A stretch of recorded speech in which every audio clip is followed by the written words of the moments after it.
I honestly have no idea. I don't know what to say. Like, Why I'm don't you running go lean. 69? That's just a No. good number. Oh, what the hell, bro? that's really bad.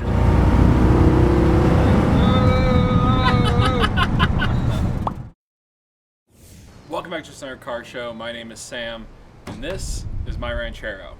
Last time I worked on this thing, I screwed up a little bit. I put new headers on it, new distributor, and we just did not get the tune right before we drove it. I had some backfires, the thing didn't want to run, everything was screwed up on it. So today, we're gonna fix this thing. And the first big thing we're gonna do is we're gonna install a AFR gauge on this car and tune the car using a real AFR gauge. But I think we have some vacuum leaks, or some exhaust leaks, mind I say, that we're gonna have to fix before we do that. So I've got some new header bolts. We're gonna pull this thing in and put it up on some ramps, and we are going to get some things replaced on it. This shouldn't be too hard. It should be fairly easy to do. And yeah, then we're gonna tune the car using AFR, which is gonna be pretty cool. Never done that one before.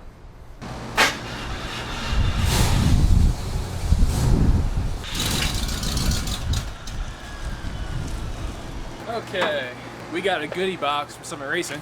Got some spark plug sleeves. Just doing this for safety reasons. But the big part of the show is this. This is a AFR gauge. This thing shows lambda, aka air fuel ratios for any car. Generally, these are on all fuel injected cars, built into the software, obviously not a gauge. But on carbureted cars they're not. It doesn't mean you can't use them to your advantage. So today we're gonna be installing an air fuel ratio gauge. That way we can tune this thing better than it's ever been tuned before. Because right now, this thing barely runs, which is never good. Okay, so now that we're under the car, I can kind of show you what we're gonna do here, because we need to install an O2 sensor on this exhaust right here. What we're gonna be using is a clamp-on O2 sensor gauge. Well, I'm gonna save you some trouble and spoil this part, because I ended up not using the clamp-on at all.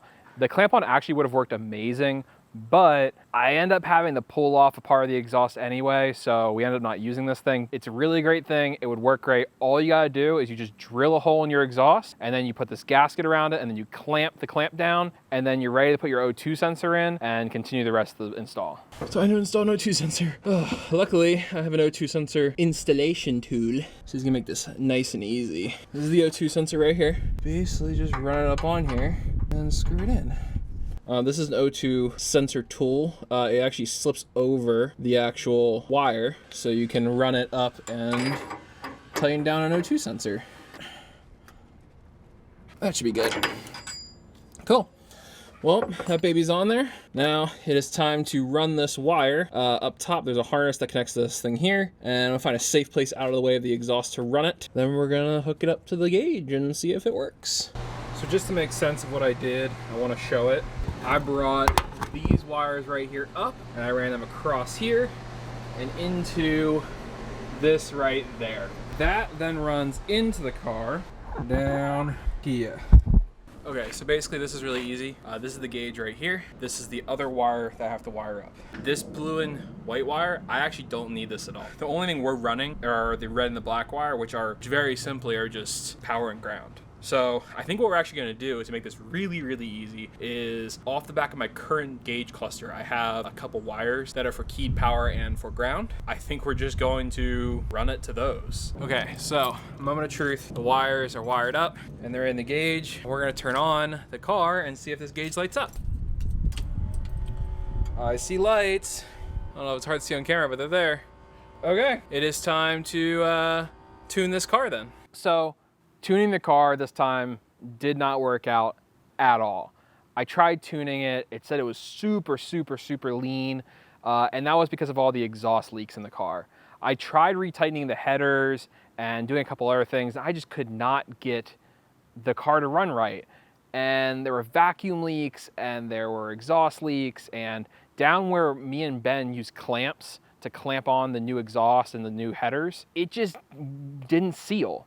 There was flames shooting out. I actually got under the car and looked at it, and I tapped the gas pedal a few times, and it just would not work correctly. It was just backfiring and making all sorts of problems. So it was time to fix this, and it was time to go to a professional. So I went to Morse Muffler in Burbank, and they hooked me up with a brand new connection from my collectors to my X-pipe, as well as he put in a new O2 bung right welded right onto the exhaust and was at the correct angle and everything like that, so everything would be perfect. Even after putting everything back on and the exhaust leaks all gone, the car still had some exhaust leaks, specifically up by the header. And it just also wasn't running right, and I got a couple backfires at the carb on the way home, so I knew something was still up. And the gauge was also still reading very lean. I knew that it wasn't as lean as it said it would. So off camera, I took a day and I took the headers completely off the car and I put new exhaust gaskets on, as well as I redid the timing.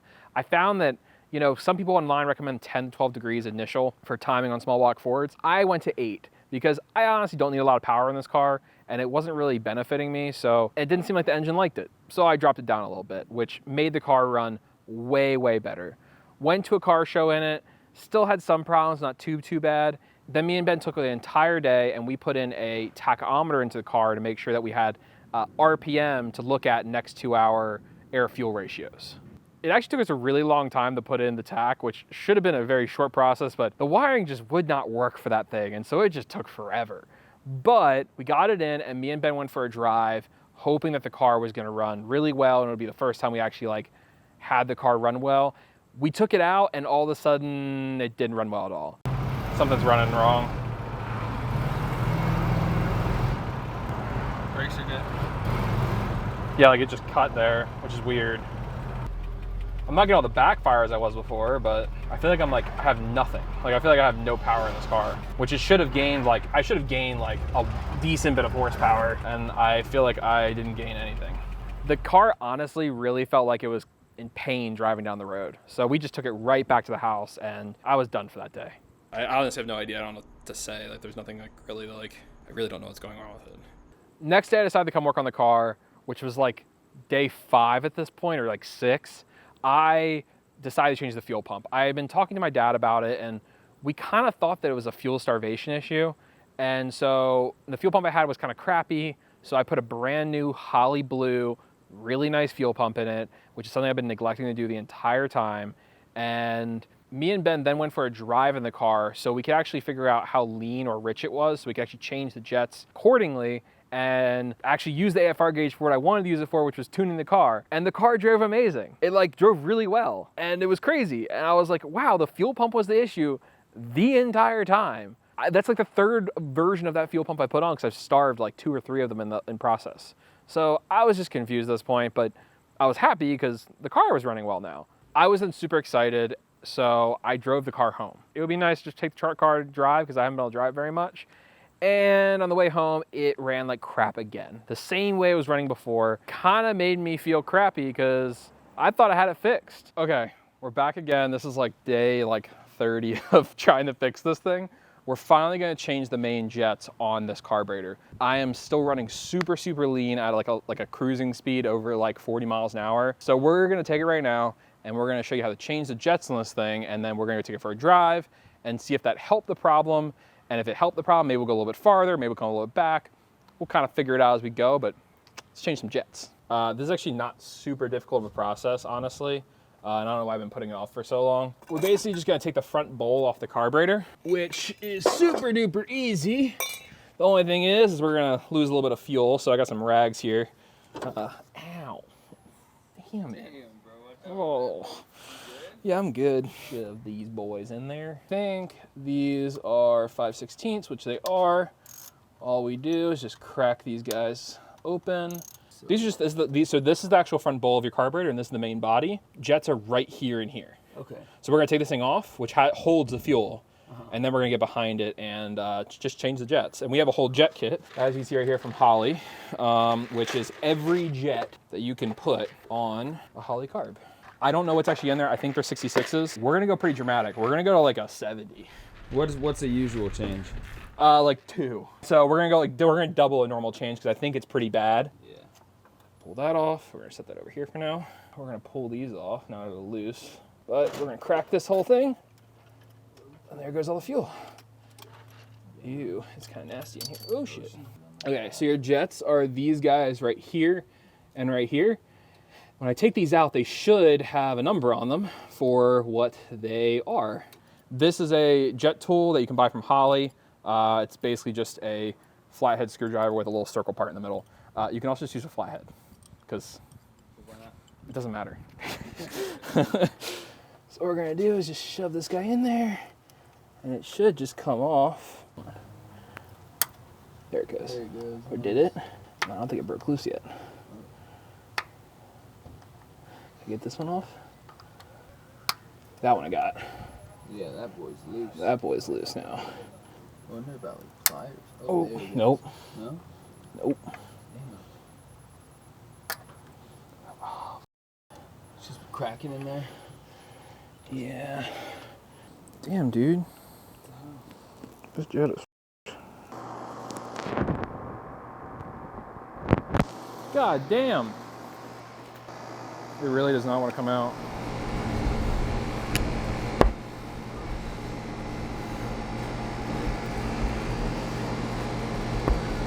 What the fuck?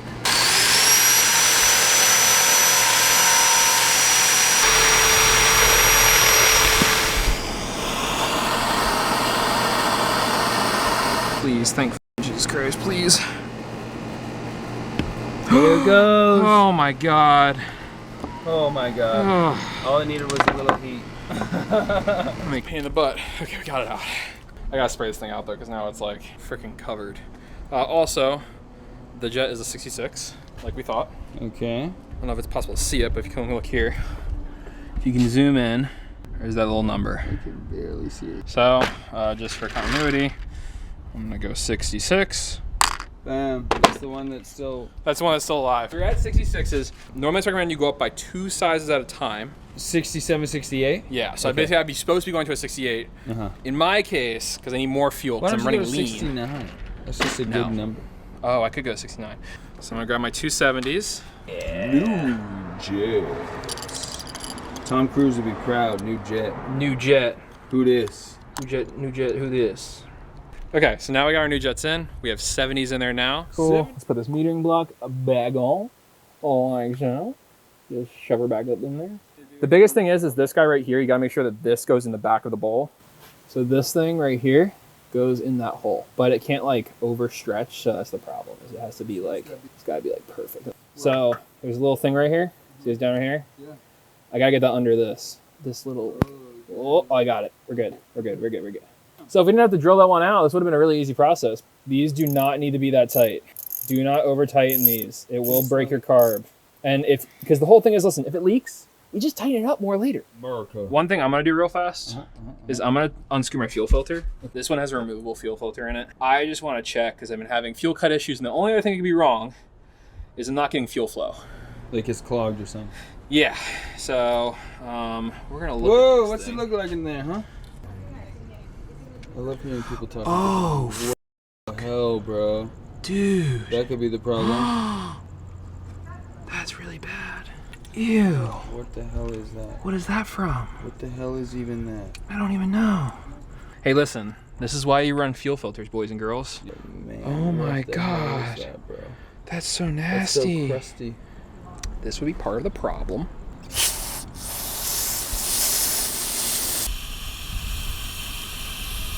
Flowing now though, look. Yeah, oh yeah. That looked incredibly foul. Oh, I should have opened that up a long time ago.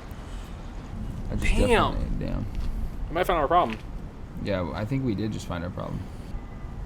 Bro, I Did swear we change the jetpack? I swear to God, no. Because how long have you been doing this?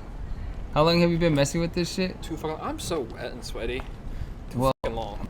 Okay, putting this fuel filter back on. We're going to now drive the car, and it's gonna run really rich because I put 70s in it.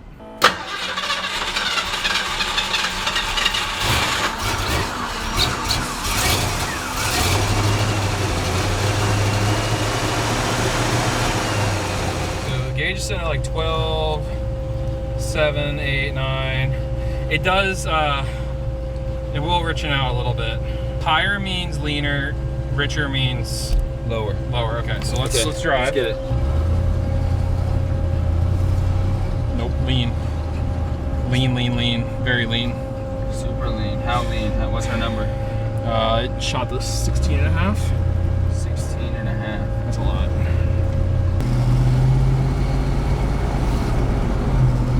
Oh, dude. It sounds so much better, bro. Bro, it's at like 13. It's actually a little rich. It's a little rich. I will say that. Well, we did go 4, not 2. We went 4, not 2. I think 3 might have been. I think 69 might have been our number. I told you. Nice. What do you want to do? Okay, so right now it's. Oh wait. Okay, it's doing some weird shit. It's idling right now at 15, 15.2. Why is it doing that? 15.4. It's idling super lean right now. Okay, pull off. Pulling off the road, about to check this car, mate. What I want you to do, I want you to watch the gauge. Yeah. Talk to me. Start with a half turn real quick. What's that right now? Right now you're 16.9. Bro, you're right in 16 right now. Now you're jumping into the 15s a little bit. You're idling at 14.6 right now. 14.5, 14.6. A little more openness. There's no way, it's gotta be close. It does sound a lot better. This is such a weird process. But at least we have this gauge now that can tell us like what. Yeah, what's actually going on. So I thought it was just like, I don't know. I didn't know what was going on before. I'm gonna give it some gas.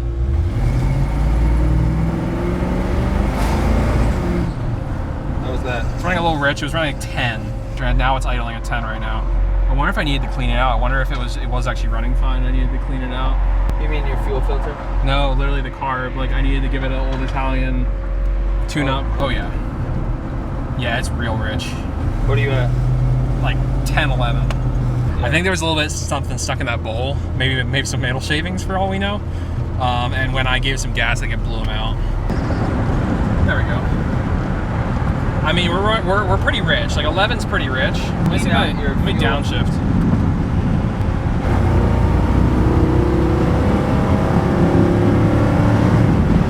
What was that? Pretty good. Yeah. This thing needs new brakes. It needs new brakes.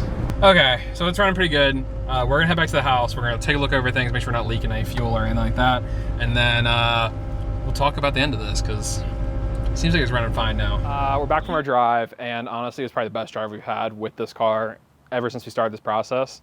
It's definitely running rich, that we know, but the AFR gauge is honestly a huge help, and it's really the only reason we've been able to get the car to this point.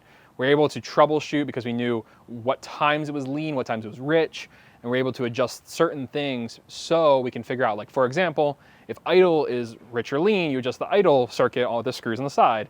If the cruising is lean or rich, you adjust the jets. If when you give it gas, it hesitates and it goes lean, then you need to adjust your pumper. Things like this. It's really easy now to figure out what's wrong with the carburetor and do it in a very computerized way, more like a modern EFI system, but with old school technology. So I am probably gonna change the jets back to like a 69 or a 68 on this because it's a little rich, but that's it. So if you like this kind of stuff and you like old cars and you like cool cars, you should subscribe to us because we do this a lot. Next video, we're actually gonna take this car and we're gonna do a complete overhaul on a part of the car. Ever since this car got finished, I've been doing a lot of driving with it, and there's just some things that have been pissing me off about it when I did this build, and I think it's time to fix it. So we're gonna fix our rush job finally and make this thing run perfect.